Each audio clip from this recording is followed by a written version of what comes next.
دابا اش كيبغيو ينسيونا باشرف بن المودن حقا غش في الامتحانات ديال البكالوريا. هذاك الانسان هذاك الحقائق اللي جبنا من عنده حنا متاكدين منه انسان شريف مجتهد، كيفضح الحكومه وكيفضح كل ما كيحاول يسرق درهم من المملكه المغربيه الشريفه. حنايا المغاربه العقل ديالنا ماشي ستيتو تنديك الدرجه. كتبغيو تغطيو على الفضيحه 80 برلماني ما بغاش يصادق على القرار اللي غنفتحوا فيه السراقه والشفاره والشناقه والناس اللي كتغلي الماء رجع غالي على ليسانس، غالي على المازوت وليسانس. الماء يطرد الماء ولا فحالو فحال يطرد المازوت.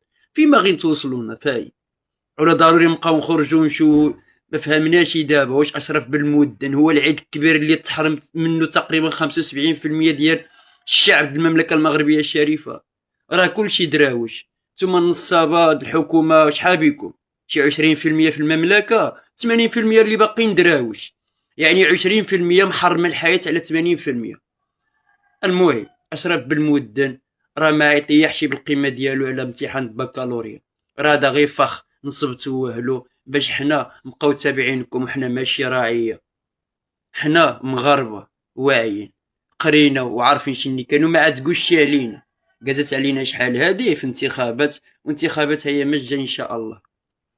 واللي زرب على صاحبه في عام راه تقلق عليه، واللي كيضحك الاخر هو اللي كيضحك بزاف. ودائما الله الوطن الملك وعاش الملك.